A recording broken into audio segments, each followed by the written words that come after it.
Welcome to The Glimpse. I'm Adam Lorton, a.k.a. Shark Butler. And I'm Aden Richards, a.k.a. Omega Man.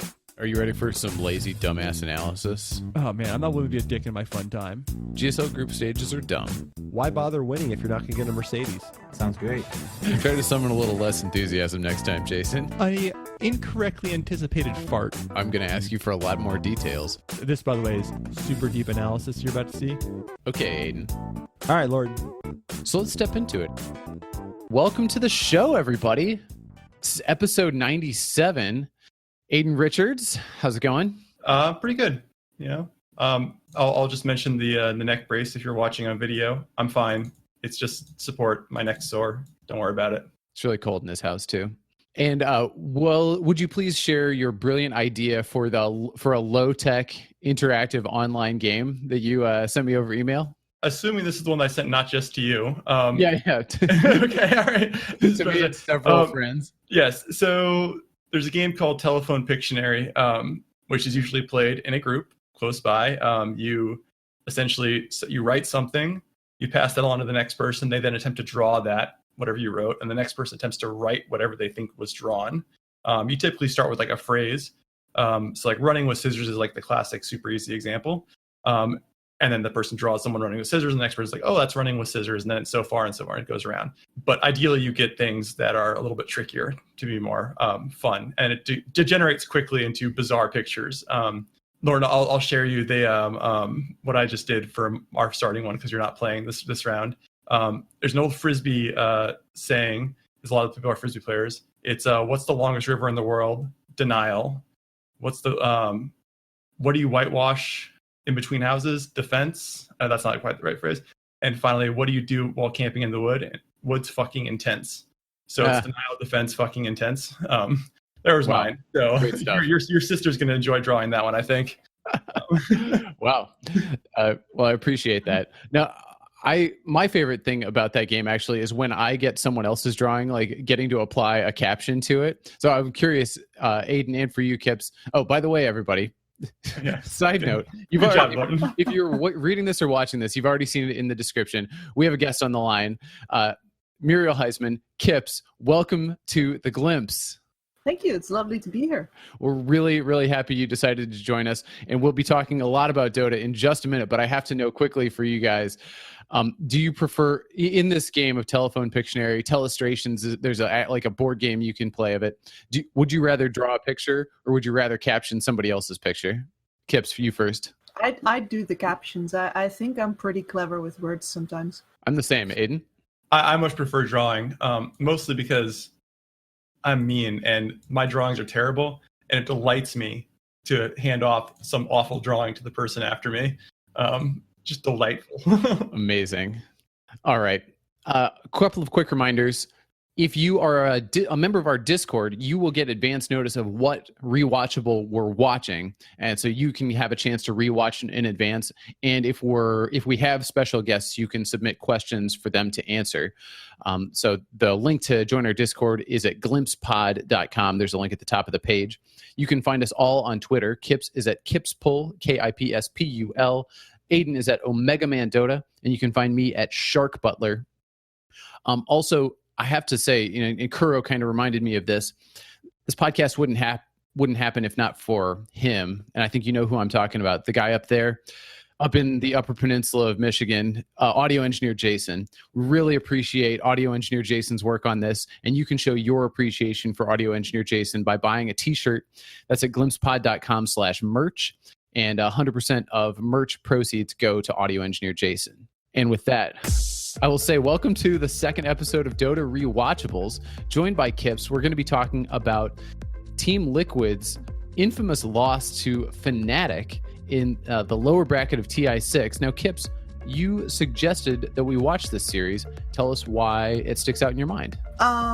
Well, do you want the personal reasons first, or yes. the historical absolutely. reasons? The personal ones, okay. So you gotta imagine that by the time that this match happened, I was literally 4 months into my professional Dota career. I'd been a volunteer writing for Join Dota before this. I was super mod in Jarek's and Matumba Man's channels, actually. So if you've ever been subscribed there or something, there's a good chance I did the emotes, etc. I made the bots, all of that stuff.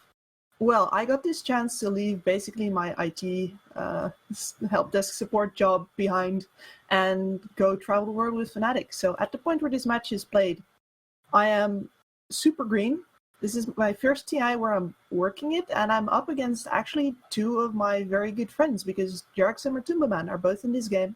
They got second in 2 majors this season. They won Epicenter this season. And here I am, their moderator and friend. And my team, Fnatic, is up against one of, honestly, the big favorites for TI this year.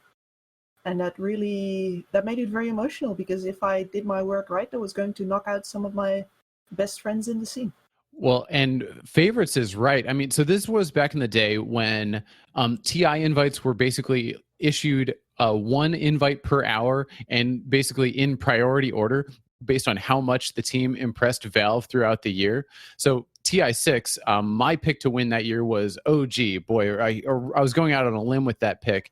OG were the first direct invite to TI. The second direct invite to TI was this Team Liquid team. We got snubbed. I bet a lot of people don't remember that, but since the results of ESL Frankfurt apparently still counted, they got Navi in instead of over us. So after ESL Frankfurt, this Fnatic squad needed to fly back to SEA and immediately play the qualifiers on like 4 days' notice. When we had got 6th place at 2 majors this season, it was pretty ridiculous. Right. I mean, in today's DPC world, that's an automatic invite. You're definitely one of the top 8. Yep. No question about it.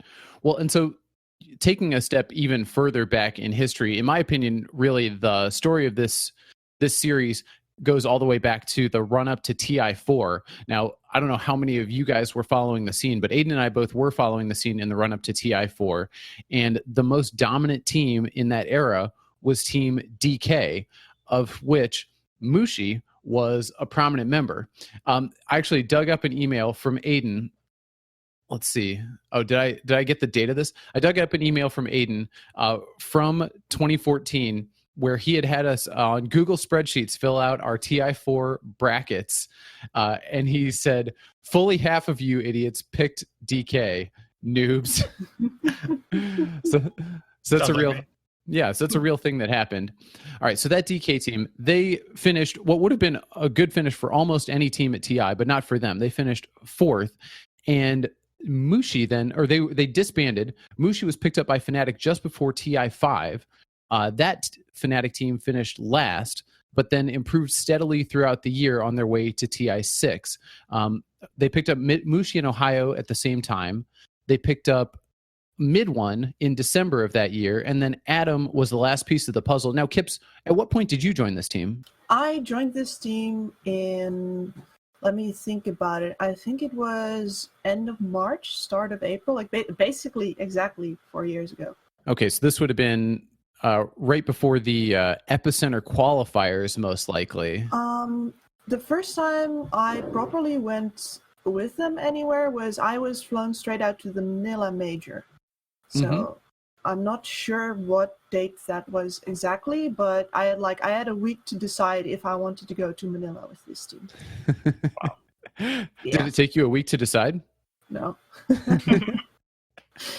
All right. And yeah, that was a top 6 finish for Fnatic at the Manila Major, knocked out by Team Liquid of all people. Yep. They were a bit of a rival. Yeah. And I did want to say this about 343, who we all know, we've seen 343 in a lot of iterations of teams, but for that TI6 Fnatic team, he was kind of plucked from relative obscurity, played for teams that like Tearing, Team Satu Dua Tiga, and Can't Say Whips. So yeah, very much an unknown at that point. Kips, can you tell us, how do you think of Adam as a Dota player? Adam is an extremely intelligent guy, but he's also extremely soft-spoken and agreeable. And I think that makes him hard to fit in a lot of these very competitive lineups, just because if all of your teammates are these ultimate tryhards, you're going to get snowed under. And I think he was a perfect fit for this team, because if you look back, there are so many big name stars on this team. that you need someone to properly sacrifice himself for the rest, and that's Adam, 100%. Yeah, I could think it's easy to say that team did not need another loud voice. Switching over to Team Liquid for just a second, we already mentioned that they were the number 2 invite to TI. This was Matumba Man, Fata, Mind Control, Jerax, and Kuro. Kuro assembled this roster, all 5 of them, under the name 5 Youngs. That was immediately after TI5, after the Team Secret's exit from TI5 that Aden and I covered in our last Dota Rewatchables. Team Liquid signed them October 2015. They didn't qualify for the Frankfurt Major, but then basically everything else they attempted in the lead up to TI6 was either a great success or a moderate success. Second at the Shanghai Major, second at ESL 1 Manila with a loss only to eventual TI champions Wings.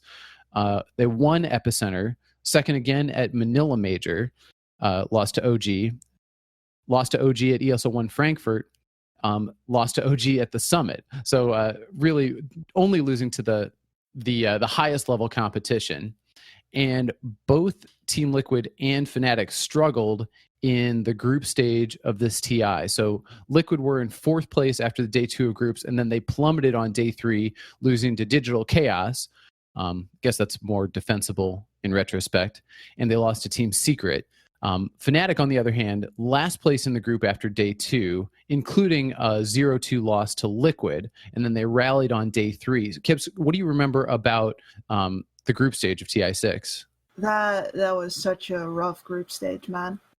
We were basically in the dumps emotionally. We had Kenshi as our coach. I was only analyst back then, although I gotta say that most of the day-to-day work was done by me. Kenshi was mostly there to manage Mushi. And after the 2 days of general awfulness, we were all just completely down. Nobody believed in anything anymore. We basically did 2 things. I decided to stop briefing the team before matches, so I gave no more information. Like, they were just going to have to go sit there and play, instead of getting distracted by all these facts I was throwing at them, because clearly they had enough problems just getting to play at all. And the second thing is that, and this is only, I know this because this was told to me, I wasn't there, nobody was there, but apparently Kenshi really laid into Mushi. They just yelled at each other in a hotel room for a couple of hours. And after that, Mushi was a lot less, he put a lot less pressure on the team, because Kenshi had managed to get it into his head that, this tournament was enough pressure. They did not need more, and that he'd just have to keep all of these things that he normally used to, fire the team up and push them to do even more, that the time for that was over. And you got to understand that this characteristic of Mushi is why his teams are so good. He always pushes people. But at the same time, this was not the time anymore. He had to switch. And I think that was pretty hard for him. Like, he has to manually control himself, but Kenshi convinced him that it just had to be done. And yeah, then we played MVP. I think, did we duo MVP? 1-1 versus MVP, and then 2-0 over Beachy Gaming Reborn. Yes, and that was like, that 1-1 was really what we needed, because the 1-1 was just, all right, you see, we always beat these guys, we can still beat these guys. And then after that, Vici was sort of like, all right, now we're getting the train going. Mm-hmm. So before we get into the main event, I'm going to ask Aden, who did you favor at TI6? You expect me to remember that? I assume you looked at my spreadsheet, so I'm assuming you're going to be able to tell me. Oh, no, I actually didn't. I should have. I can tell you I was rooting for Vici Gaming Reborn. That's right. Since VP wasn't there. They were the team I was rooting for. So thanks, Kips. That was very, Yeah. There you go. Yeah, I don't know who I thought was going to win. I think it's safe to say that neither of us had Wings going the distance there. Well, actually, while we're on the subject, Kips, how good did you think Wings was before you saw them in this tournament? They were interesting. Like, their results hadn't given me any reason to look at them yet, but yeah, like the fact was that they were already playing with these lineups that nobody was really sure why they were working. And in hindsight, we should have really looked at that way more. way more. Like I am pretty confident in saying that Liquid's win in the TI after TI7 is mostly because they copied a lot of Wing's ideas. Not their strats, but their ideas. Well, so what's the difference between a strategy and an idea? I'm making this distinction because a lot of Dota players equate a strat with a certain set of heroes. You know, Yeah. like OG has an IO carry strat, or they had this Spectre Centaur strat. So normally I would like to use strategy as we do in Warfare, but if you talk to Dota players, they get confused. So Right. this is why I'm saying ideas. It's about how do you play the map? How do you put a lineup together? What kind of tricks can you do with creep equilibrium on a bigger scale than just in a one-on-one lane? Those sorts of things. Okay, interesting. So something like,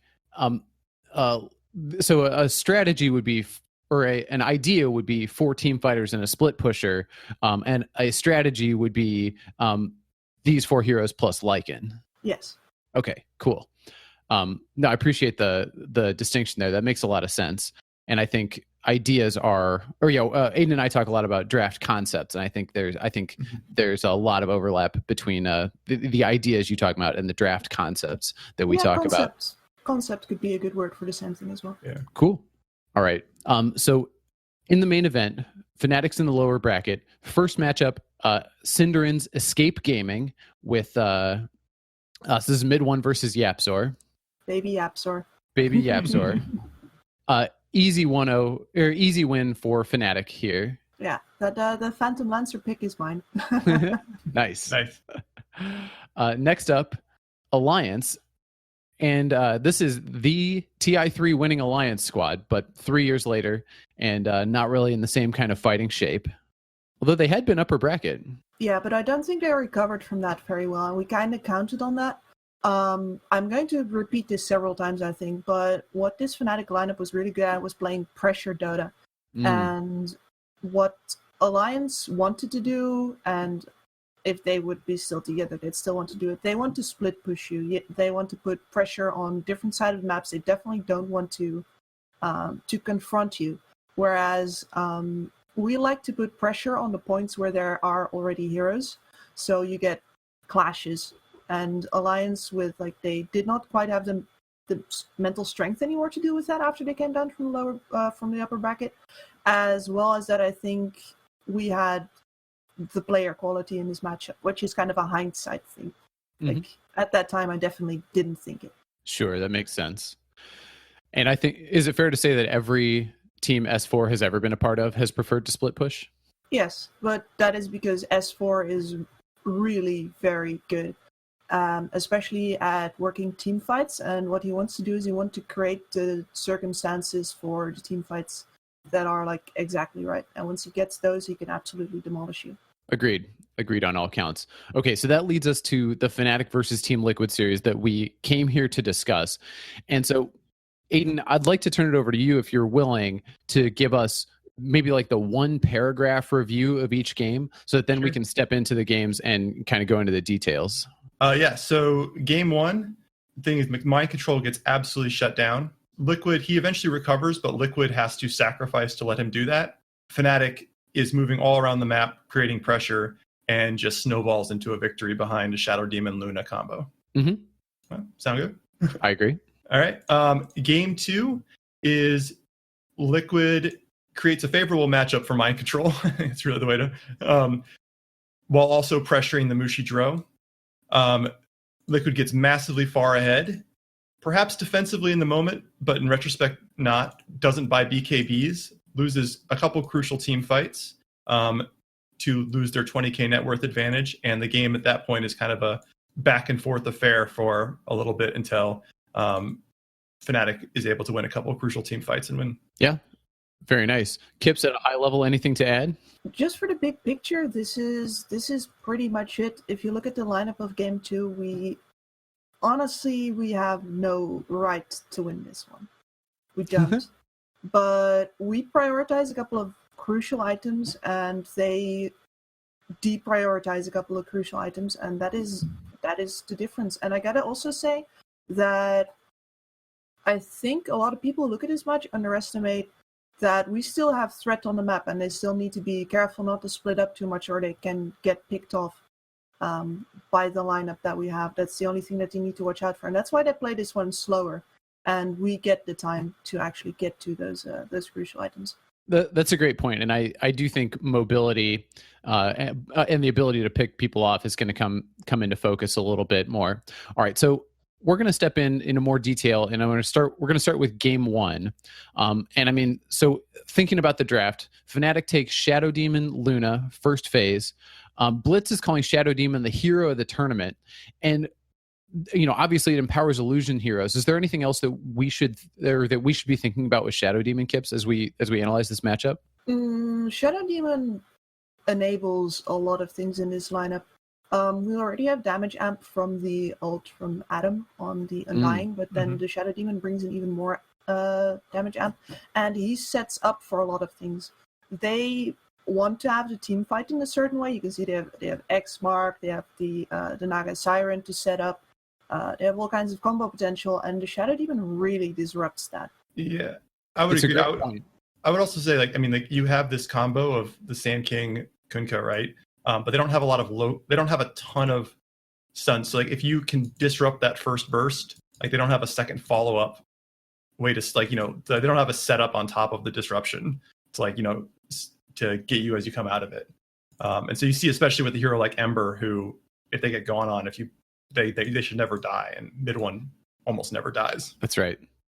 Well, it's also interesting to hear why Undying was a priority. It was more for the damage amp than it was for the early lane pressure. The panel in game 2 was criticizing the Undying first phase pick, but I think they probably misunderstood why Undying was important to Fnatic's success.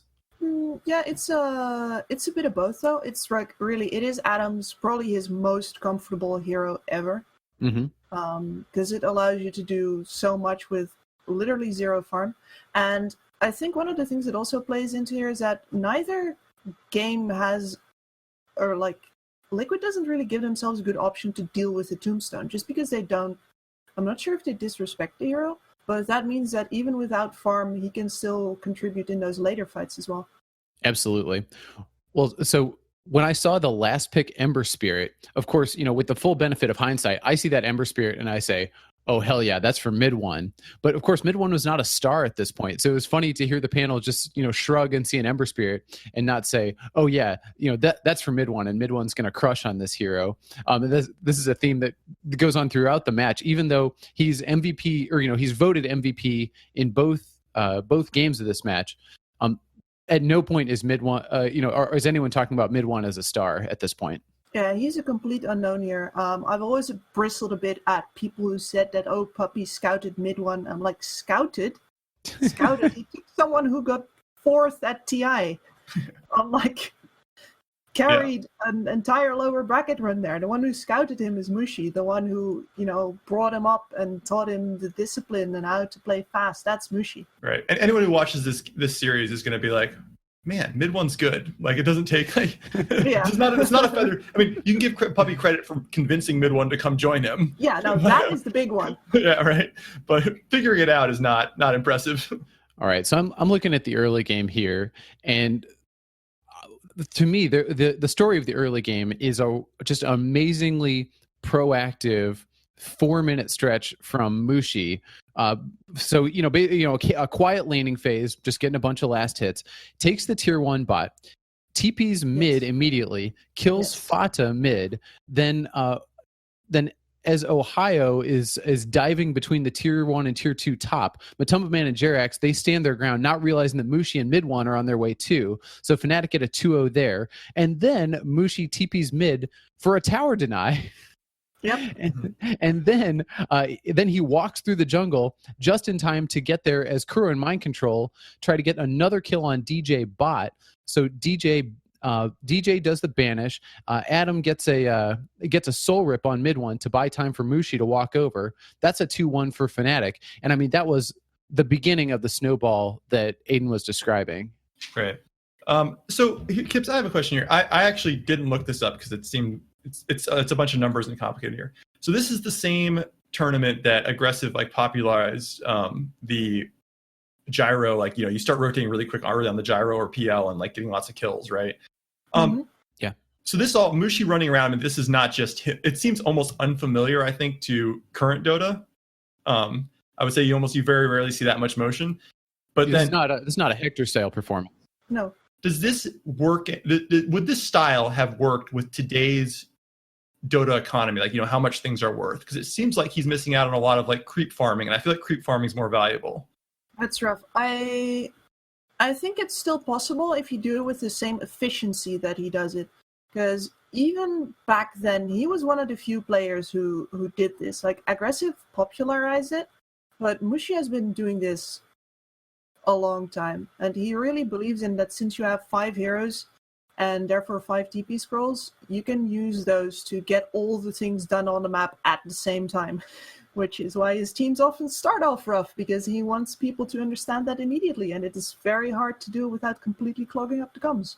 All right, so as we head to the mid game, at the 11-minute mark, I noticed that Mushi and mid one, top 2 in net worth. No surprise there. And then, so there was this fight at the 14-minute mark of game 1. So Liquid are trying to stop Mushi pushing their tier 1 mid. They do kill Mushi, but then they give up kills on Mind Control and Kuro and Fada. And mid one had just a normal Ember Spirit play is what we would call it today, but just a really nice jump, disengage and then re-engage. And I thought that was the moment where I could picture Puppy watching him and thinking, all right, we won a major this year, the Shanghai major, with Eternal Envy playing Ember Spirit in just that exact style. This kid is better than Eternal Envy. I could probably pay him less, and he wouldn't talk to me as much. I feel like win-win-win. So, as you said, this is not so much a scouting, but you could see the calculus going in there. And then another play I loved. So Liquid, so Jerax stole Eclipse from Mushi. So they tried to go on mid one bot. So Adam TP's in, got the Soul Rip save. Ohio gets the Blink Crush. Awesome counter, love it. So Fnatic gets a 3-1 there. They kill Mind Control, Kuro, and Jerax. And Purge pointed out in his Weatherman segment, I have another point about the Purge Weatherman. I'll try not to forget about it. Purge pointed out that this was actually a bait by Fnatic. And you could tell this because even before the initiation by Liquid, you could see Adam TPing in behind, like in the tree line. So Kips, do you have any more insight on this one? Honestly, not really. Sometimes they feel something in the match, and especially Ohio, when he's in his element, he knows what's going to happen. And then they just do something, and it looks pretty dumb if you don't make it, and it looks pretty dang brilliant if you do. Like that's all I got.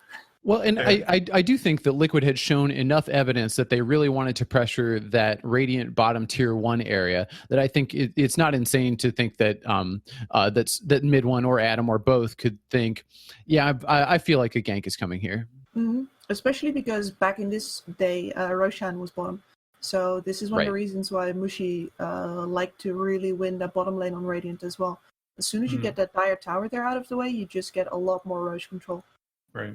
Makes sense. I have a question here, and this you may not remember. So Fnatic, obviously, they hit this mid-game timing and really like accelerate. And so I wrote down they had a 12K net worth lead at 26 minutes. Really good advantage. Obviously you've got the Luna can siege really well at this point.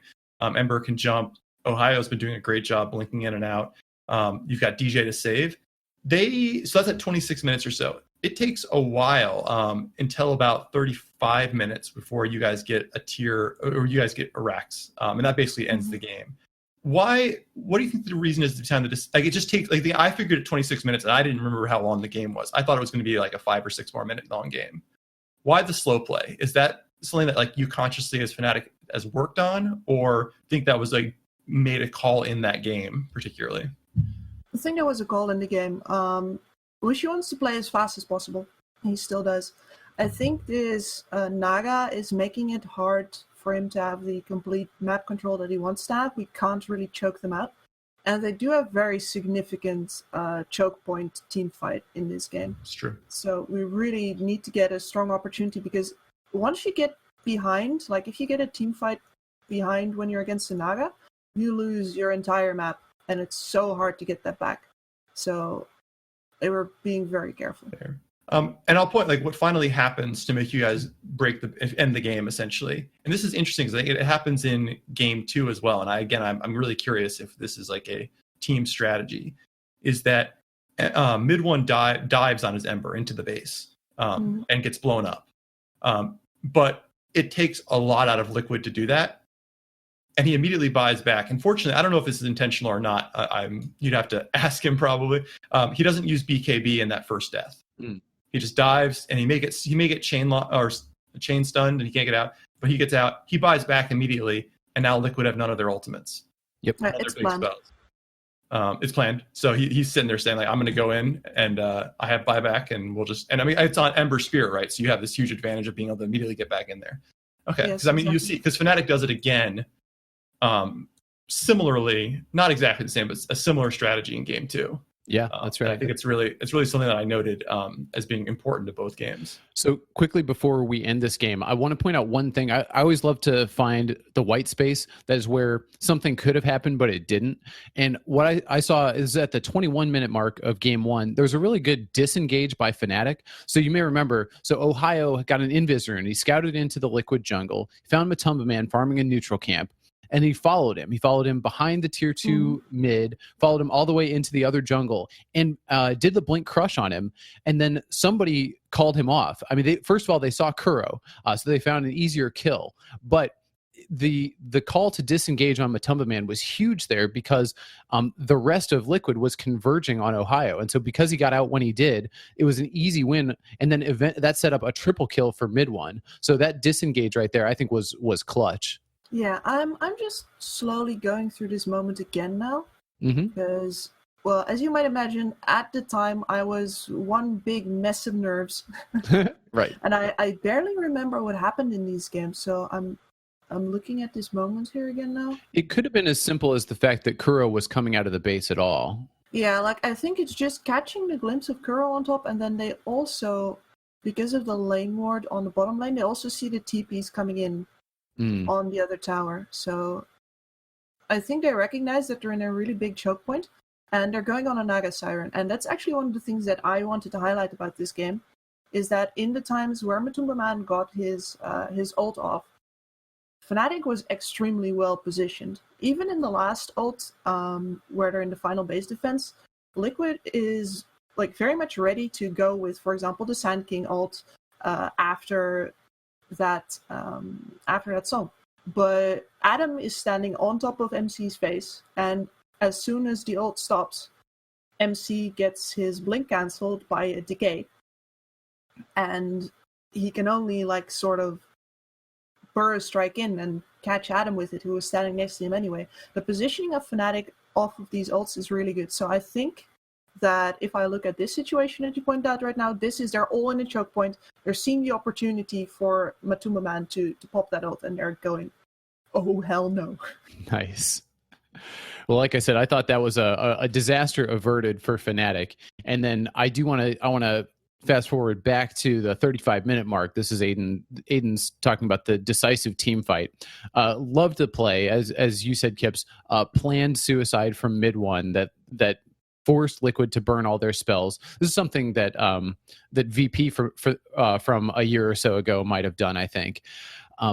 I sensed from OD Pixel a mini Seb moment. So OD Pixel was not full OD Pixel yet at TI6, but he had this moment where he's like, I mean, Fnatic could kill them again, but the crush, Ohio. I loved it. It was like he had to get through that so that he could have his Seb moment 2 years later.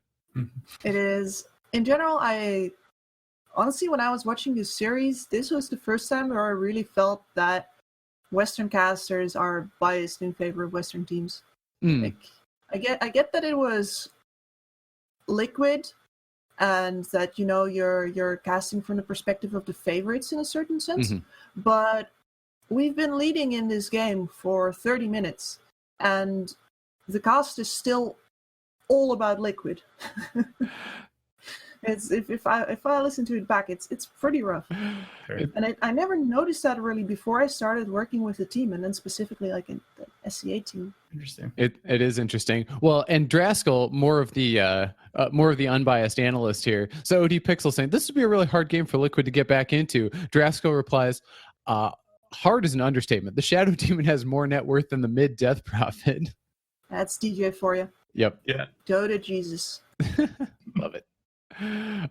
Last thing I want to highlight on this game, as Liquid types GG, OD Pixel issues a very rare sarcastic comment. A sarcastic Liquid are doing it, and Liquid are doing it, referring to them calling GG, and I really enjoyed that. Nice. I actually didn't catch that. And Bulba is coaching them, by the way, this tournament. That's right. That's right. That's right. I forgot that. All right. Heading to the post game. First thing I noticed, the player reaction shots. Can anyone tell me who the least surprised person in the building is that Fnatic won that game? It was Mushi. Oh, Mushi. Yeah. Mushi. Second thing I noticed, lots of praise for Ohio. And by the way, Ohio played great. Not a spec for mid one, who was voted match MVP. So, yes, I would say the exception to that is Draskell said the MVP could be given to anyone on Fnatic and then listed everyone but Adam, which slightly annoyed me. So I was like, I mean, this was a consummate team performance. Like, you know, I mean, I think he's totally right. Mushi had great rotations. Ohio had great initiations. DJ is farmed as hell and saving people left and right. Mid one, of course, moving in and out. Like, it could be right. But I was like, you know, I mean, like, yes, I suppose it's like less. It's hard to make a super flashy, amazing play on Undying, I would argue. But I mean, like, this is a consummate team performance. Like, everybody, like, to leave one person out was sort of, I was like, come on, man. His positioning was very good this game. He tanks a lot of ganks. Like, he just puts his face forward. Is like, all right, here I am. I'm Undying. Come at me. Yeah.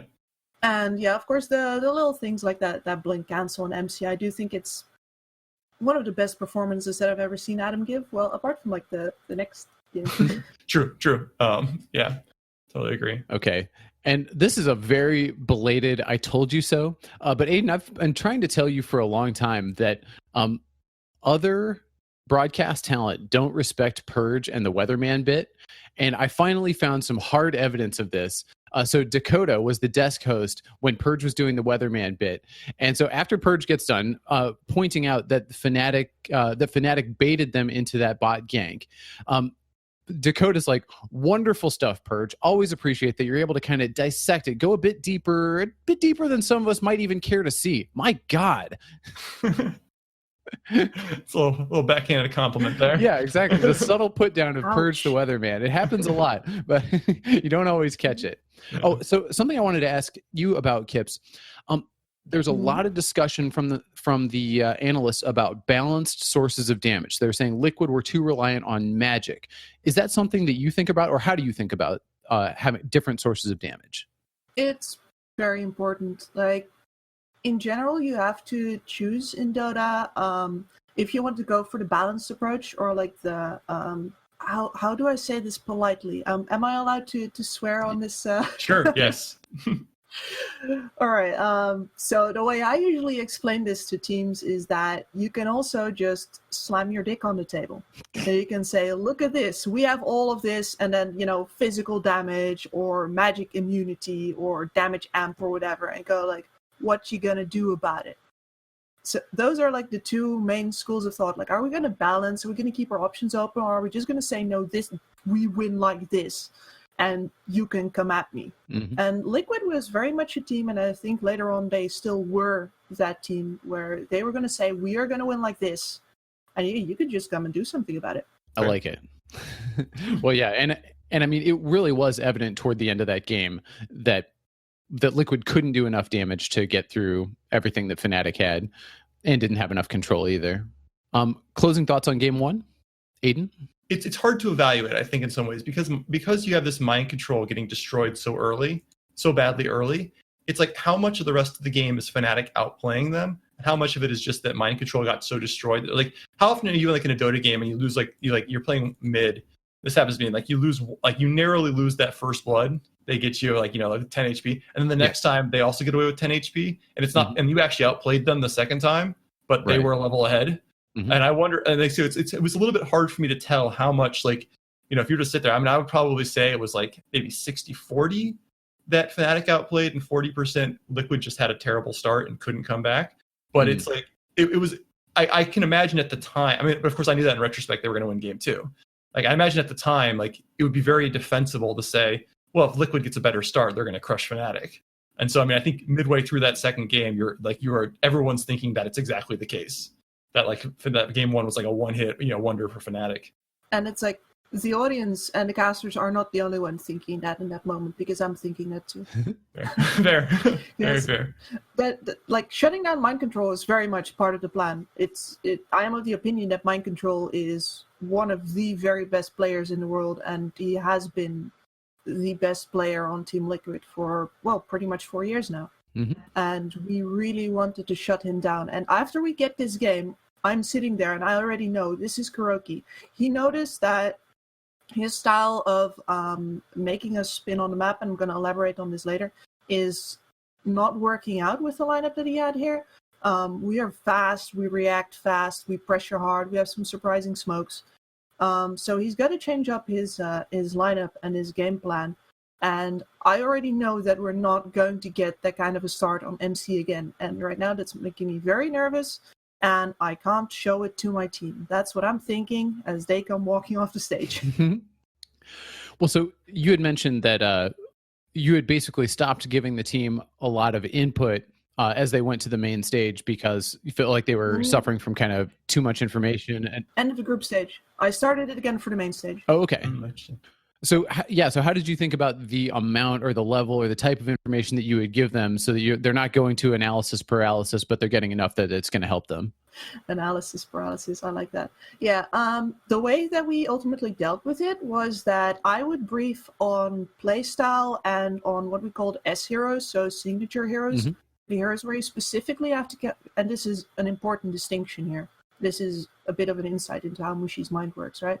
He wants me to point out the heroes that not just like they're really very good on, but that you specifically have to keep in mind that it's that player playing that hero. Something like FY Wind Ranger or something like that. So I brief on that and on the general playstyle, and then the kind of heroes I think will be good the night before the game. And I don't, DJ and Mid1 are not in that meeting. They don't need to know. It's just Adam is there, it's Ohio and Mushi. And it's mostly Ohio and Mushi making the game plan, with Adam just carefully absorbing all of the information so he can output more of it tomorrow. And then they'll sleep on it. And that means that the next day, when I actually do the briefing about the wards and the smokes and stuff like that, they've already sort of internalized all of this info about the draft. Mushi has slept on it. He knows kind of what kind of heroes he wants to play, because we already discussed the play style. And that means that they can keep this neat new info about the detailed stuff, like this ward is going to be here in this time period, in their brain, while they already have a feeling for what's going to be coming at them. So that was much easier to do when you only have one game a day. And I actually also think that's why we get in trouble on the only day where we play 2 matches in the end. Okay, question for you. Whose idea was it to have them sleep in between briefings? Because that's genius. As me. Very nice. So I assume you know there's a ton of psychology research on the value of sleep for internalizing information. Mm-hmm. Yep, of course. Anyway, that's awesome. It's just like that thrills me to hear that.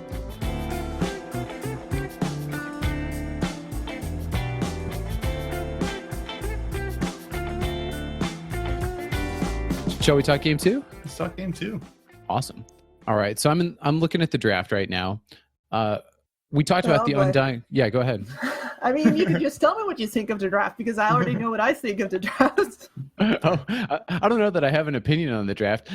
The panel really didn't like the Undying second pick, and I think understanding that for Adam it was a comfort hero and it really fit basically everything Fnatic wanted to do. It makes sense why it's a first phase pick, because it doesn't give away too much, and it works with pretty much any strategy. Talk to us about Drow first pick. Yeah, I gotta say that I don't quite remember what I said in the briefing, like in between maps. I just know that I warned him about Kuroki switching it up, and Mushi said, "Don't worry, I have a plan." Like, you know what? You're Mushi, you have a plan. Okay. And then I step back into this, and I don't know, like, I'm just gonna do story time here. I step Please. back into this little bunker that we have, because you're in the bowels of this arena. The concrete walls are 3 meters thick. You can't hear anything from the stage. You just get put in this tiny little room. There's like one TV, there's a carpet on the floor, there's 2 chairs there, and like some of those plastic cups and some pre-packaged chips and stuff. Mhm. And this is where you watch your team, fight or die. It is a surreal environment on one of those little TVs high up in the corner. Wow. And I sit there, and I actually can't sit. I start pacing, and I see the drought peak come out, and I'm like, what's happening? This is like, I know he likes the drow because it's the same kind of idea as Luna, right? Mhm. You don't need that many items in order to make things happen, because you can eke out a lot more with just positioning.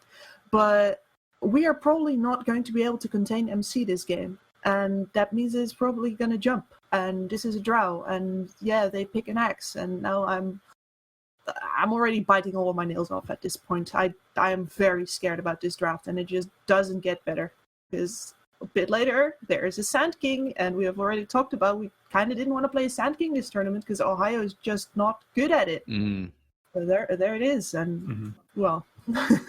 Yeah, it's interesting. In a way, I like the Sand King pick. Aden, I've talked to you about this a lot of times, but I really like to pick a hero the other team struggled with in the previous game and kind of say, here's how you play that hero. But I think that logic all blows up if you have a player who's not totally confident on the hero. Right. Like, I think if somebody picks Chaos Knight into Aden, I would love to pick Aden Chaos Knight for the next game. But this is not that situation. Right. Also, with the third pick, Shadow Shaman, it seems like Fnatic is signaling loud and clear, early tower pressure is our priority again. Yes, it's a bit of that. It's that slam moment, but it's not a very convincing one. Just because, well, you literally first faced your drow, and she has so many dependencies. Basically, we don't have any saves on this lineup either. It's just all going to come down to positioning. And if you look at their 3 cores right in the middle there, that's an Axe, Razor, Sven. How are we going to have damage if they're on top of our drow? We don't. So let's talk about that Razor, because I think this is the one thing I noted about the draft. So they picked the Razor after the Drow and before Sven. they pick it before well, and before you have obviously the Queen of Pain, and even before the Sand King. Mm-hmm. So the Razor, obviously, and Fada, it's a Fada staple hero. It's maybe his best hero historically when you associate with him. But I just think this is a weird pick, because to me, like, I mean, it has to get on top of the Drow, but if it can't get on top of the Drow, it's going to be weak. It tends to be weak against, I mean, if you're picking Drow, like, who do you pick with Drow a lot? You pick Storm Spirit, right, who they ended up banning. You pick Viper, who they also ended up banning. You pick Queen of Pain, who they picked. I don't know who else goes there, like maybe Puck, sure. Razor just seems like that's going to be a bad matchup against most of those heroes. Most of them counter them. I don't know if was Mirana core mid this Yeah, tournament. Mirana was first phase out. Yeah. There she was banned. Yes, right. So I guess she was already banned at that point. But it just seemed like a really odd pick to take the Razor against that, even though it's such a great Fada hero. Yeah, it seems like it was a Fada comfort pick with a hint of D push with the plasma field. Yeah, I feel like that was a real, I don't know, misstep by, and that was my big concern for the Liquid draft. I think is that Razor pick. I think they wanted difficult targets in the sense that we had so much pick-off potential in that previous game that they really wanted just cores that could go out somewhere and just be there, being not really threatened. They considered the Drow itself already kind of countered with that Axe, like they had the game solution, if not the lane solution. Like they already knew that they were going to aggro tri-lane against us. Most likely we didn't yet. Although I can only guess what went on in the booth at that time. You got to remember that this is 2 years before coaches were allowed in the booth. Right. Because I was coaching both at this tournament and at the next TI, both of which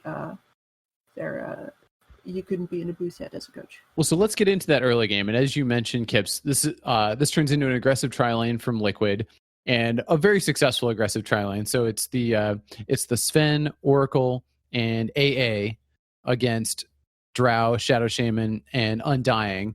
And I'm trying to fast forward here. Well, the very first engagement is a wipe. So Liquid 3 kills to Yes. none. They wipe the tri lane. The Oracle root plus Cold Feet, locking down Adam forever and ever. That was just so disheartening watching this from a Fnatic perspective. And then followed shortly thereafter by Fata rotating top. Your mid laner rotating with a haste rune for a gank. I was like, this was the first moment in the series where I was like, what year is it? And then toward the end of the early game, I looked up at the last hit charts. 7 minutes, 61 last hits on Mind Control. And meanwhile, the Liquid tri-lane is just killing Adam again. So, and Liquid cores are top 3 in net worth. What's going through your mind at this point, Kips? I'm basically crying. Fair. It's not even an exaggeration. Because I see this draft, I know we have very specific conditions to win this. Like you need to get a snowball off on that Drow because you need to be able to just, if they jump on you with these tanky boys, you just got to be able to say no and kill them anyway. And that's with how much Mushi's getting pressured and how much the Axe is getting from the bottom lane. There's just no way to do that. We also have trouble getting people on top of the Oracle, so they basically always have a save. Because there's no natural front line on our lineup, so we can't walk in and get any information. The Oracle would have to specifically give himself away, and like I know Jarex, he's gonna sit in the trees forever if he needs to.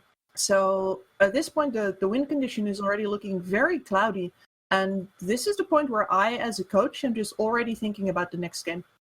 This early into the game, six minutes, we're 0-4 behind.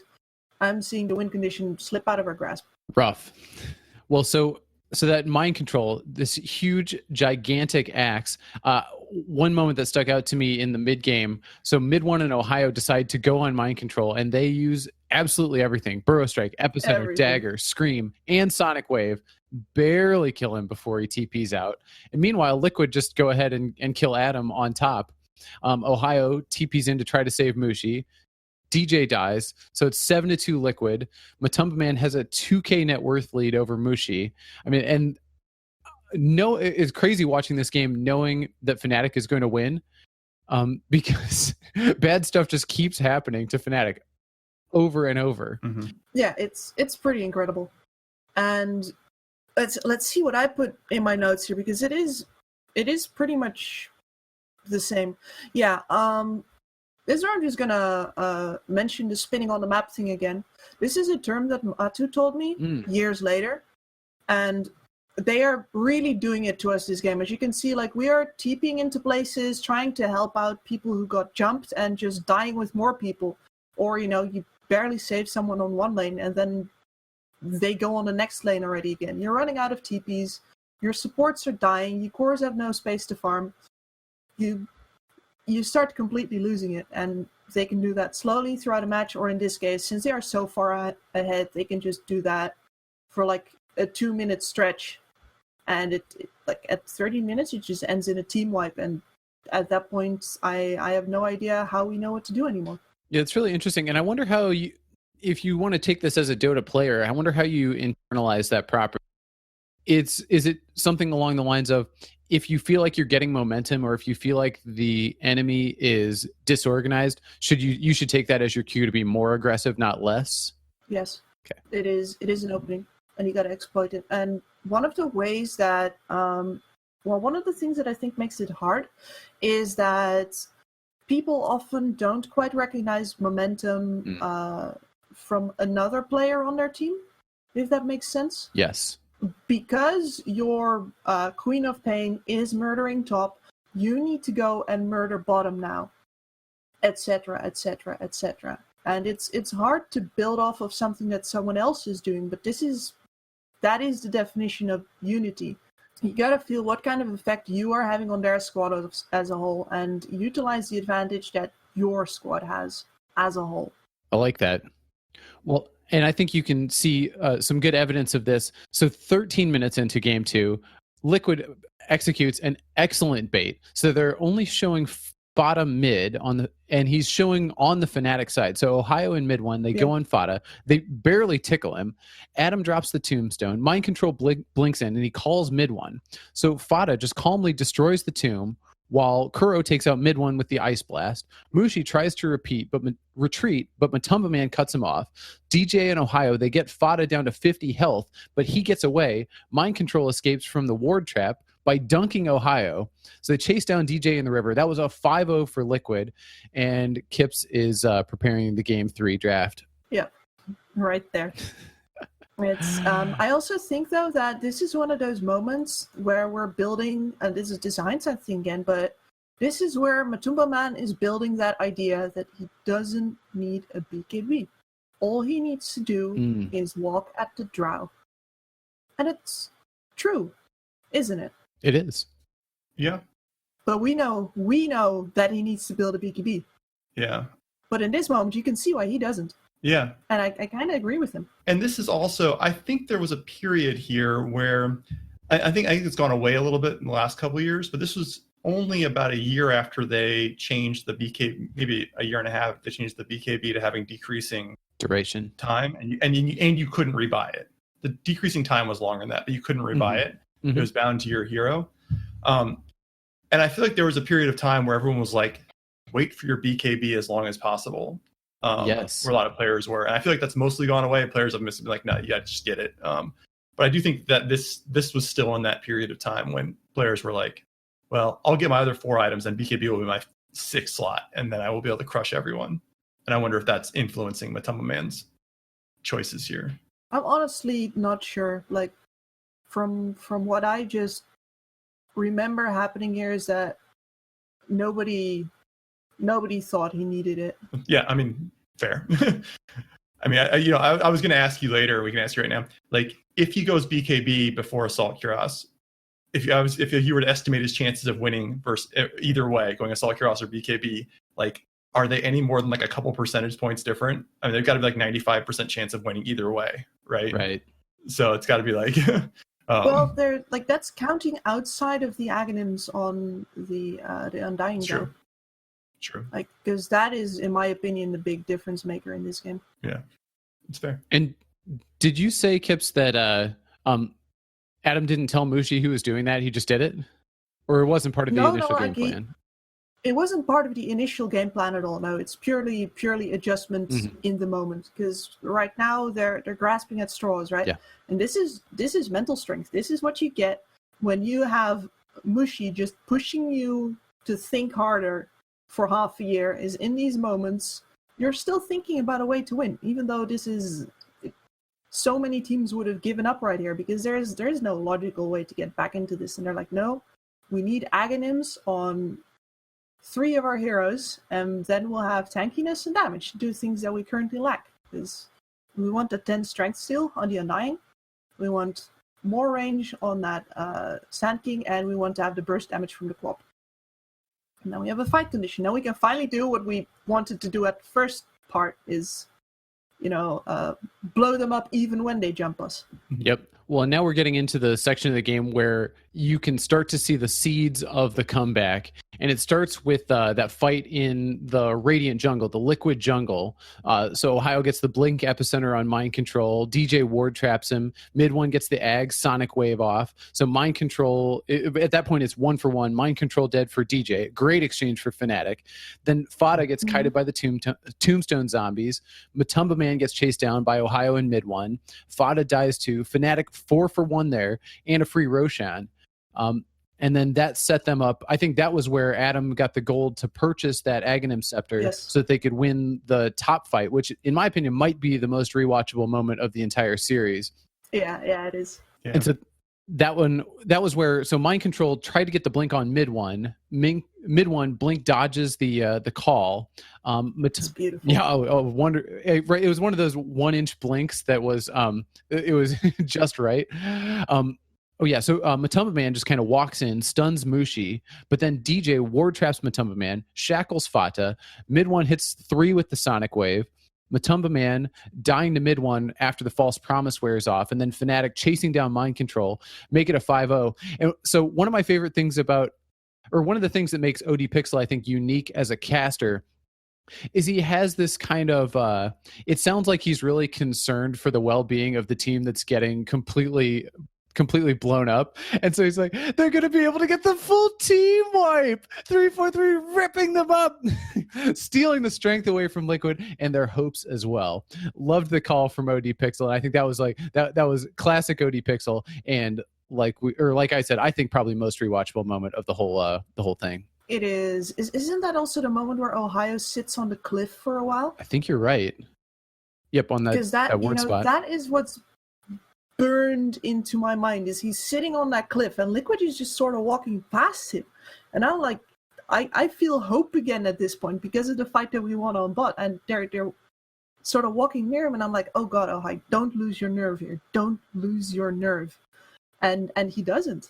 And it's beautiful. And after this game, he comes back and we just hug and we pound each other in the back like a best friggin' Sand King player in the world, baby. And he's like, yeah. Even though both of us before this game were like, oh my god, I don't want Sand King. He said, I'm like, yeah, no worries. I don't want to give you Sand King. So I have two interesting little comments on this. First is that fight in the Radiant jungle, the first of these two fights that really turns the tide. They get mind control. It's pretty clear to me that like this is a Liquid doesn't like. I have this feeling that if Liquid is only ahead by 8K instead of or only ahead of 10K instead of 20K at that point, they actually just let mind control die and don't go in. It's actually that big of a disaster because they're so far ahead. They think they can fight with, like, even though mind control is clearly getting blown up. And, you know, their most valuable hero. So Fada and Matoma Man are like, we can still take them. I think that's a really interesting, like, they were too far ahead there to make the right choice. The second thing I think that's interesting is in between those two fights at 25. So there's the Radiant jungle fight's 23 minutes. Then the Dire tier 2 is 27 minutes. At 25 minutes, Liquid smoke. And they smoke without mind control. They smoke with the other 4 players. Meanwhile, Fnatic just happens to also be smoking. I don't know if they know what Liquid's doing, but what's fascinating to me is that Liquid are smoking without Axe. It's to me that seems like such a weird play. Now, the answer is, I believe, is that mind control is like, I'm 200 gold from having heart. Just let me get heart. You know, and so he goes and so Liquid smokes and they end up killing the Drow, but Fnatic's smoke kills mind control. And I think it even stops. He never gets he ends up selling the Reaver to get BKB after this. Correct. But it's fascinating to me because, like, why don't they wait? He's literally 200 gold. They could have sat behind him for 30 seconds, one wave, and he gets that 200 gold. Or why doesn't he just go with them? It's not like he got blown up in one fight when they unleashed everything on him, right? If he goes with them, it just seems really interesting that you are like, that they thought this Reaver was such, or this heart was such a important item that they were willing to, you know, kind of leave him to farm while they go do something. And I mean, obviously if Fnatic's not smoking at the time, different outcome, right? But it just was a really interesting choice to me that you leave this Axe to solo farm in that circumstance. But he's not just there to farm the heart, he's also there to obscure the fact that they're smoking at all. True. Because why would you smoke without your biggest initiator who has been carving up the enemy team? Right, so maybe the answer is that it's so unlikely that it's a good strategy. Yeah, they're trying to catch us off guard, and they do. Actually, it's just that we were trying the exact same thing. Right. So back to the 27-minute fight for just a second. So Purge's analysis of the fight, I mean, clearly it was cocky in that Liquid thought they couldn't lose the fight, and in fact they could. One thing he pointed out, and I didn't go back to verify this, he said Jerax had money for pipe and he hadn't bought it, and Kuro could have finished mech in the next couple of minutes. So it's interesting to me why Liquid thought the timing was right to be pressuring top right at that exact moment when they lost that critical fight. Yeah, I think part of it is just not letting your momentum slow down at all. Because that bot fight, you can tell yourself, right, that okay, we got baited into it there. Their smoke breaks, I think, and then they find Adam in the trees, and he's of course completely the wrong target. Which is why we end up being able to blow them up after. So they're all right, well, now we're going to take a fight on our terms. We are still far enough ahead. If you let one fight like that affect your decision-making in terms of if you can fight or not, you're doing it wrong. You got to look at, all right, how have we been winning fights? It's on our terms. Did that one fight lose us enough money to lose us the next fight? No? Okay, then we just have to go again. Because otherwise, any single fight will make you play careful for like 5 minutes straight and give them the opportunity to farm up that much more when you're still, in fact, stronger than them. So you basically can't do that. The fact that it gets punished here is really only up to the BKB decision. If they have just as much farm, but they have a couple of BKBs instead of what they have now, they just absolutely ripped through us here. I like that analysis, and it makes a lot of sense. So after that, Kips is not going to surprise you in the slightest.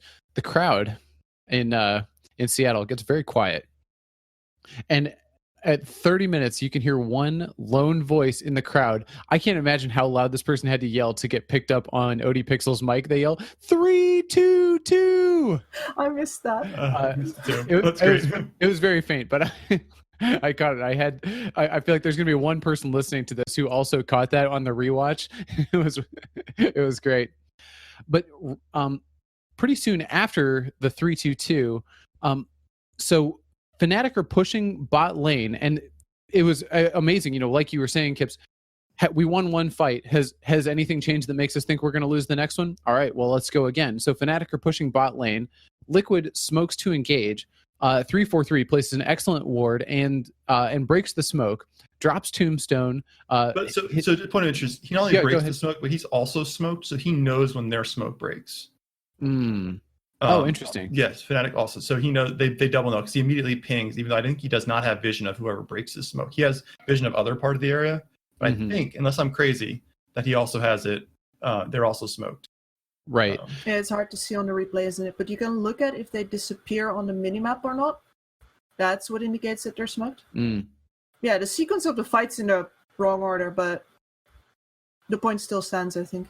Well, so there are elements of any comeback that are throws, and there are elements that are comebacks. This is one element that I think is more throw than comeback, in that there's some serious miscommunication from Liquid here, where Fata and Mind Control are 2 inches apart from each other, and so the Ether Shock, Serpent Wards, Sonic Wave all hit them.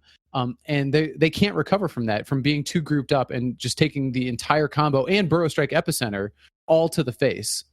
Yeah. And that was especially punished with the Drow Aura. They took tier 2, tier 3, and bot racks all from one kind of poor engage by Liquid. And I'd like to point out, by the way, in this fight that Fata has a BKB, and he actually survives that whole burst perfectly fine. And if Mind Control and Matama Man have him as well, they just live through all of that. And Fata's the only one who actually does damage, it seems like, on Liquid. Right? It's just the same thing. But I mean, he can't do anything by himself, and eventually Mushi tears him apart. But it's classic bunching up. But like the bunching up would have been fine, except they also made the other mistake, right, of not having BKBs. Yeah, and in terms of, for example, the game being a throw or a comeback, I think one of the parts that we really skipped over, because it seems like nothing happens, is the part where Mushi is pushing out waves between let's say 15 and 25 minutes, and he just gets ganked a lot and he dies a lot, but he knows that the items that they need to maybe come back into this game are not going to be on him, and it buys a ton of space for this Quap and this SK, and it's boring work almost, because you're just grinding out these items while trying to dodge Liquid and throwing your Drow to the wolves from time to time. But I really do think that people underestimate the amount of planning that went into this comeback, because so much work was done that you can't really play by play. No, it's a great point, because that's what got us the Blink Dagger on DJ. It's what got us the Aghanim Scepter on Mid One's Queen of Pain, which I think that Queen of Pain eggs did so much work in that game between the fights and the creep waves that it cleared. And it got Adam's Aghanim Scepter on the Undying too. No, it's a great point, Kips. I appreciate it. But yeah, the bunching up in this bot fight, it's completely true. I think they're very confused by our positioning here. It's just because it's such an unusual place for the Undying to be hiding, and they're just kind of like, wait, what? My smoke broke here, okay, we're gonna walk closer to it, and then bam, zombie out of the trees. Right. Yep. I would be remiss if I didn't touch on the fight that happens at 47 minutes. So this is Liquid going high ground, and then this is sort of what Aden was referring to, the death with immediate buyback. This is Ohio getting caught this time, immediate buyback, and Liquid back up, and Fnatic pursue. Now, Kips, does this, or do you believe this one was planned as well? Let's see. I do think I remember this moment. I think this is much more spur of the moment because this is a base defense, right? It's much more instinctive to do this. As well as that, to put it bluntly, Ohio is not as much of a calculating player as Bruce is. Mid one. Ohio is very much more likely to go buyback and then just do it instead of, mid one was saying, all right, guys, we got to break this base. I have buyback. I can come back in. I'm going to dive, okay? And then you wait for DJ to say okay, and if DJ says okay, you do it. All right, that's interesting. Yeah, and it did look kind of a casual thing because a lot of times a Sand King in base defense mode will blink and then burrow strike back into the base, and I think that's what he was trying to do and just got caught. And yeah, good play to Fnatic too. I mean, of course, they are the opposite. They're making very sure that even when Liquid commit, they commit only on one. Like there's Liquid is not catching. Liquid is using BKBs to catch one player instead of three. And that's a huge difference, right? This fight goes very differently if Liquid get three people in it. Yeah, I think in general our positioning throughout this series is really very good. Yes. And it's of a quality that I still don't see a lot of teams do in this time. It's still top tier. So there's that fight, and then I will say the same thing happens at 53 minutes. I think this is these two fights are the concluding fights, I guess. Yeah. Liquid also mirror image of game one. Yeah, Liquid uses their BKBs to jump mid one, and he buys back, and Fnatic kill three people again. But it's the same thing. I mean, Liquid just can't fight without their BKBs, and that's a real problem when you have buybacks, right? And you can only get one person. Yes. So I assume that one was more planned because again, it's mid one, and they're more on the offensive as opposed to defensive nature of it. But yeah, I thought that was really important. Yeah, honestly, I didn't even rewatch the end of this.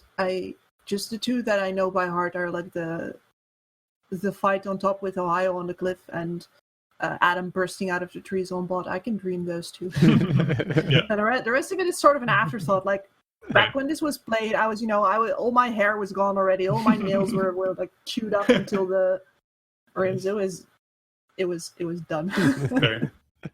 No, so Fnatic wins the game, and there is a shot as they're walking into the tunnel of a triumphant Kips coming to congratulate the team. Is there? Yeah. I didn't rewatch that. Am I wearing the cape? I hope I'm wearing the cape. It was cold there. I think you were wearing a dark top and an orange blouse. That's what I remember. And that's when I punch Ohio really hard in the shoulder. That's awesome. And mid one, and it was funny to see him. I'm used to seeing him so poised, because in the last 3 years he's had a lot of more media experience than he had up to that point, and so he's Casey's like, you haven't lost a single game on the main stage. And he's like, really? Anyway, I thought that was really funny. He also said MVP Phoenix is next. What are your thoughts? Mid one says, go full aggressive. Yeah, this is very much the biggest win of our run because we know that MVP is next, and that's almost like a dessert. We know we can take them. They know we can take them. So we are not the underdog anymore in that matchup, and that's very much where we like to be, as opposed to this match where we were very much out of our comfort zone. Right. And then it's also the beginning of the end because we feel so triumphant after this game that the tension sort of goes out of the run, and then we're not actually on top of our game versus DC anymore 2 days later. And so it's both the guarantee that we're going to win the next one as well as like the downfall for the next series, I think. that's one of those situations where I do think the team that's on the wrong side of the bracket has a distinct disadvantage in the fourth place match, having to play two matches that day as opposed to just one. So you were Fnatic was also on the wrong side of that, whereas DC had played their match against eHome the prior day. That was rough, but we thought we had a pretty good deal there still because I didn't really need to prep MVP. None of us needed to prep MVP. The only reason that thinking back I would have wanted that day is because I was at the end of my rope and my information gave the team the idea that they had a good hold on what was going to come at them. Like, whether that was true or not, I honestly don't know sometimes. I have to believe that it is. But at any rate, I did not have enough time for DC. I was too tired. I couldn't get a grip on them. And I couldn't really notice much of a difference with how they were in the group stage where we beat them. So I talked to Misery later, and he's like, yeah, no way you guys could have seen that Slardar support coming. And I'm like, oh, maybe not, yeah. But we might have had like the mental elasticity to deal with it if we would have had a little bit of a different preparation. But as it stood, we just coming off a match that we were very like clear we were going to win. We were coming into this sort of unknown of a team that actually had a lot of development throughout the tournament already. So yeah, I would have wanted to sleep there. And maybe. I will say the other downside of that is that DC, of course, that's a new team. They've only been around for 3-4 months at that point, so you don't have just like the base probably. I mean, was that the first time you'd played them? No, we beat them at the summit. We beat them in the group stage as well. Okay, so you had a little bit of history, but nowhere near the history you have against like MVP Phoenix, where you've studied them. It's a lot harder, and they're also probably evolving a lot more than MVP Phoenix is, who have been playing the same way for like years. Still think that would work right now, though. I just want a team to do that, but in order to do that, you got to believe, and that's hard. Right. It's the $31 million question.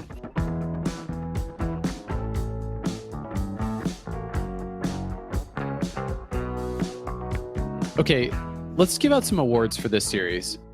And Aden, I want you to tell us the obvious hero and the unsung hero. I think, well, it's hard to say exactly. I think because I think the games are very different. I mean, I think Ohio is the obvious hero from game one. I thought his Slardar was fantastic going in and out, and I think that like the casters obviously were right on top of it. But it's hard to argue that he had a great game in game two. So I would say probably. I mean, it's probably mid one overall would be my pick as the MVP. Coming back as Queen of Pain and having a good game despite a rough early game was a nice accomplishment. I'll tell you, I think the unsung hero of this series was Aghanim Scepter. It's fair. I can agree with that. I mean, yeah, I think 340. I mean, I threw a nod to 343. I think Adam. I think he had a really solid, great. I mean, he did a really good job on the Undying in both games, and was again overlooked. It's not a flashy hero, but like. It's hard to say if there's anything he could have done better. I think he was in the right place all the time. Mm-hmm. It sounds like an easy job, but it's really not. No, it's really not. It's really not. Funniest moment. So one thing I kept noticing, so because of the Battle Pass chat wheel thing from OD Pixel, absolutely perfect. I noticed that OD Pixel has a verbal crutch, and that word is absolutely breathtaking. Their chances of winning have absolutely gone to pot. Absolutely spectacular. I heard, 100 absolutelys in this game that I would not have noticed if it weren't for that little chat wheel. Yeah, I actually never noticed that, but then again, it's because I watch with the commentary off because I think they distract me from like my own train of thought. Yes. I wanted to. For anyone who wants to go into the replay, I just want to say, look at 22-20 in the second game, where like we're absolutely starved for kills, and Mid1 nearly misses out on an extremely easy kill on Kuroki just because he almost forgets to get the last tap in, and he has to go running back on his co-op and do one more time, whoop, before he gets to run away. And it's so awkward. It's perfect. It was great. And Kuro was ticking down. I feel like if there were no one nearby, he might have died anyway, but There's not something you could risk can't. down in that game. No. It's kill number 7. The enemy has what, 25? Yep. All right, Aiden, the butterfly effect award, something that a little thing that really had a big impact. Yeah, so this was I was trying to think like, this is like if you lose that first kill by like a tiny bit, or the other person gets to the level because of one deny. And to me, I think this has to go to the caustic level 1 on mind control. I think it has to be in game 1. They were assuming dual lane, so again, this is great game planning by Fnatic, because I do think that crushes. If it's just Luna Undying, Kunkka, Caustic Finale. I remember people I don't remember this well. I was a Sand King player for a while, but Caustic level 1 was incredibly powerful in this patch. If you could hit things, but it turns out he couldn't hit things. So and that just snowballed into so many things. Matoma 1 and Fada were behind because they had to go straight to mind control. So I think that's a pretty easy one to pick for. Well, yeah, and there was even an engagement in the Dire Jungle early in that game where the commentators were saying, "Oh, he's got Caustic Finale, so he can't attempt the kill." Yeah. All right. You want to go Poor Man's? Yeah, the Poor Man's Shield Award. That's for the thing that you'd completely forgotten existed because it was so long ago. So I had 2 suggestions. One was High Ground around Roche. You can see Ohio just hanging out on it, and Mid One both hanging out on the high ground around Roche. Totally forgot that was a thing. I mean, we had this little like moment where you could put the mango tree in that weird place around the Roche pit lately, and everyone was like, "Oh my god, how can you possibly have vision like that into the Roche pit?" And then, of course, realizing it was like totally normal to have it then. The second thing, that as well. Yeah, and the second thing is gems on illusion heroes. Like to see Matoma Man having a gem, because I believe this is maybe the last couple patches where your illusions could use the gem. And I remember that was like, because whenever we played way back then, Lorton, we would always, anytime their team had a techies, I would play Naga because I could put the gem on the Naga and just we could deal with it that way. And they took that away from us. Those are my 2 choices. Love it. Is there a modern Dota mechanic that would break the game? I think maybe neutral item luck could have really made this one tip a different direction. But then again, I'm a big neutral item hater, so I'm very biased. Fair. So I actually mentioned this one in our last one with Cap on Secret versus VP. And this is not so much a mechanic as a strategy or something like that. But this is something that teams didn't do then. What if the Sand King and the Kunkka, realizing this lane is so crappy in game 1, go in back lane, like pull the creep wave, because no one did that at that time. Does that mechanic I mean, it seems like it would work, right? Because I don't think you can back-lane against the tri-lane all that well. But I mean, maybe not. But at least you bunch up the waves, and get a little bit of farm on the Kunkka and the mind control. Because mind control was like level 1 at like minute 4. I do think it's safe to say that a Dota team in 2020 would be trying more ways to salvage that off lane.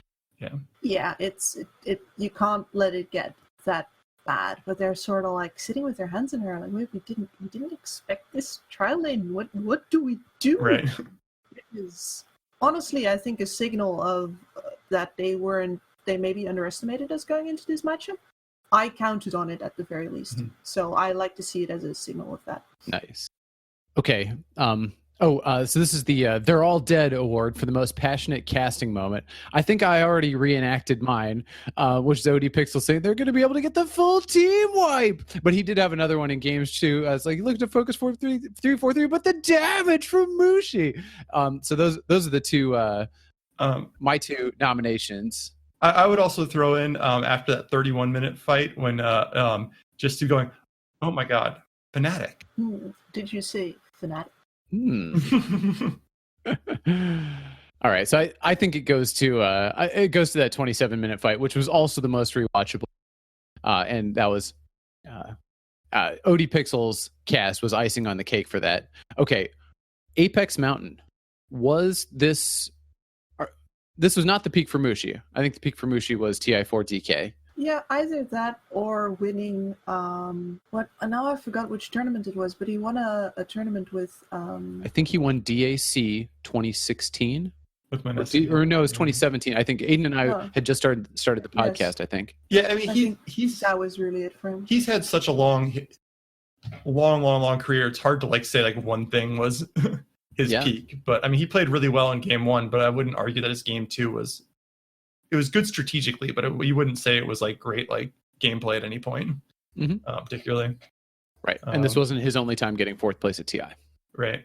I would say the same thing. I mean, this game, I don't know Ohio as well as I know Mushi, but I would say his game 1 was great, but his game 2 was mediocre. It's hard to put him in there, right? But was this the best version of Ohio we've ever seen? A TI6 Ohio. Yeah, TI6 Ohio, yes. You think it's the best Ohio? Yeah, I think so too. What about Adam? Best Adam. Yeah. He's interesting because he's not really stuck around in the tier 1 scene. He was sort of hanging on to a Chinese team. Was it IG for a bit there last year? No, he joined RNG. RNG, yeah. But he was on Complexity, right, for a bit, and then yes, RNG. He was the one who got me in. On Complexity. Oh, very nice. But yeah, I mean, this was definitely his peak. I think that's easy. Yeah, and I can also tell you why. It's because Adam is a +5 that doesn't really do any traditional captaining things. Mm-hmm. So you want a core captain with Adam, and there's almost none of those left. Right. Wouldn't that be? I feel like that maybe should be. This is a time when it could come back because now that coaches are like doing a lot more. Like, right? I mean, like, he doesn't have to draft. Like, I mean, imagine him with like an ROTK captain or something like that, right? Who's going to be instilling the game plan. I don't know. It feels like that should be more in demand now than it was. Was this the peak for DJ? No, I've seen DJ, but like DJ doesn't need to carry this hard in these games.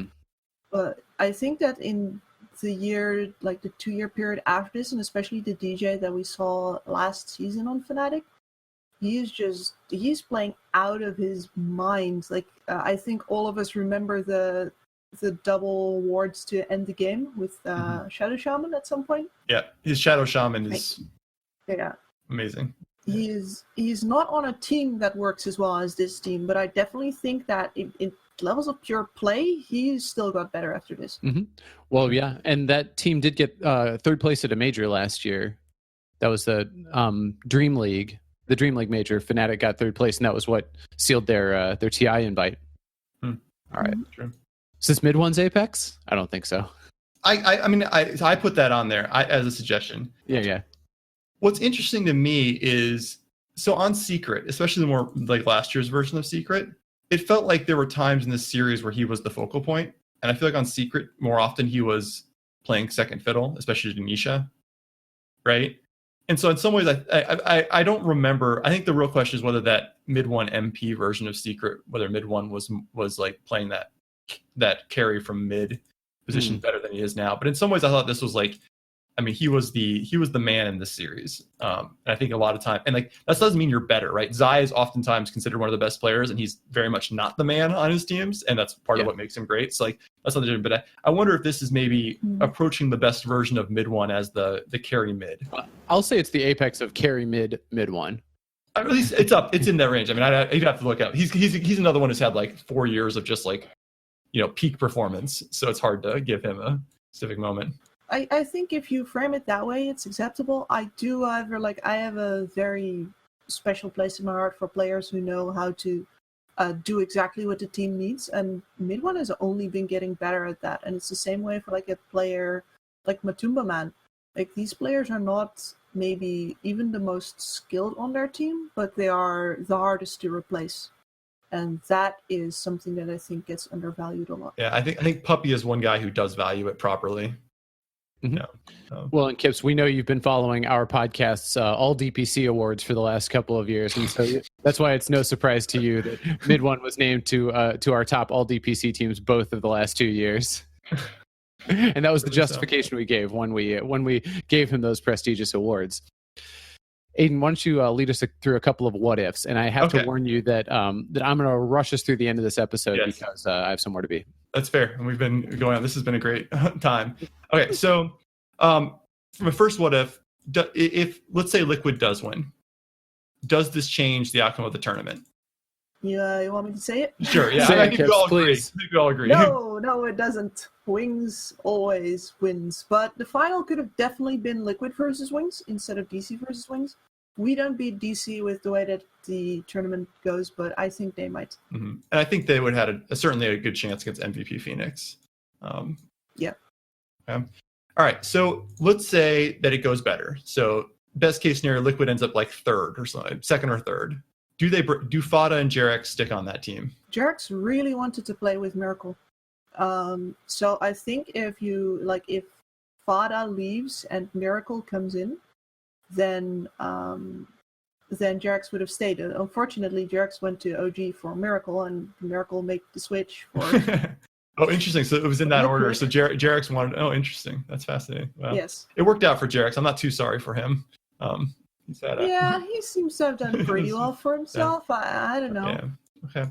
And finally, so let's say Liquid does mid one go to secret, and you may have inside information, so we're not asking for anything you don't want to share. But is this the series that gets Puppy to want mid one? Possibly. Like I would never want to pretend that I know what goes on in the mind of Puppy. You don't go there. Which the sign off question for us is, Kips, which TI and Lorton, I guess, and me, which TI meta made for the most entertaining matches? Disregarding things like which teams were better, whether any teams had won before, etc. Just plain good Dota, entertaining Dota. While you're thinking about that, I'll remind our listeners, if you want to get on our next watch party, join our Discord. You can find the link at glimpsepod.com. I think we'll try and set one up for some of the ESL games, the finals, regional finals. Remember to follow Lorton on Twitter at SharkButler. Follow me on Twitter at OmegaManDota. Follow Kips at Kipsel. At Kipsel. And thanks to audio engineer Jason Bates. You can find his portfolio at batesound.com. All right, Lorton and Kips, what TI meta made for the most entertaining matches, disregarding things like which regions were, whether any, I don't know why that's written weird, which teams were there, whether any team had won before, etc. What made good Dota? It's a very hard question because for like the two TIs that I worked, I'm very tempted to say yes, but I also can't point at the exact matches because I watched the entire tournament out of sequence, in bits, in glimpses. But I did really think that specifically this TI where Wings wins is one of the triumphs of creative Dota, and there were a lot of interesting upsets and streaks going on in this tournament. Looking back, I really do think it was quite amazing. I would actually agree. I think TI6 is maybe the peak. I think a lot of people are going to say like TI8, because that grand finals was maybe the best, or TI3, those two are the best grand finals. I think that colors our perception. But remember that most of TI8 was teams just like winning in 25 minutes. It was super aggressive Dota, and it wasn't until OGs. It was only OG matches where you could possibly have any other way of winning to make it fun. So I agree. Lorton? Well, yeah, my answer to this is a little bit boring, and I'm going to couch it a little bit. I think part of having a high quality TI is also, where you were in your life at the time, and did you have time to watch Dota and really appreciate it? I mean, I think of the most exciting match of Dota I've ever seen was just a random kind of upper bracket match, Team Liquid at TI7, and the reason it was so good, it was because like Aden and our other friend Adam and a couple other people were all on Google Chat at the time, just like, can you believe what the hell is going on here? So I think it's also a function of who you were watching it with and where you were in your life. But I think the cop-out answer is Dota just keeps getting more interesting and more complex. So TI9 is the answer for me, because there are talent trees and 100 other things that weren't in those earlier versions of Dota that make it more flexible, more interesting, more ways to play and win. All right. Kips, anything you want to plug? Anything I want to plug? Not really, just come follow me on Twitter at Kipspul, KIPSPUL. I am still trying to secure the @Kips handle, but unfortunately someone's still using that. So for now, I'm over there. I tweet about Dota and also about funny stuff sometimes. So. Well, thank you. It's been a pleasure having you on. And until next time, this is Aden Richards. Back you go. Thank you for listening to The Glimpse. I interrupted our date night. Wall of unintended consequences. Your hindsight analysis is 2028. You guys definitely don't deserve a TI invite. Woo! Good job, guys!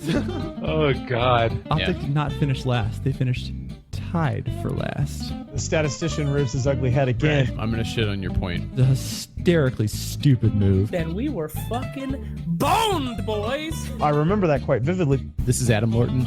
This is Aden Richards. This is audio engineer Jason. Back you go. Back you go. Back you go.